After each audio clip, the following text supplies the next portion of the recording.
ఏమైంది సాక్షి? కాలికి ఏదో గుచ్చుకుందండి.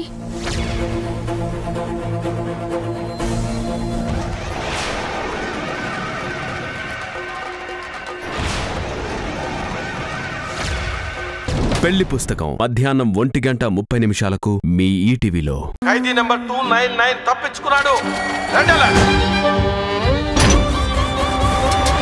సార్ ఆడి జైలు నుంచి ఎలా తప్పించుకున్నాడు అని అడుగుతున్నారు. జ్ఞాపకం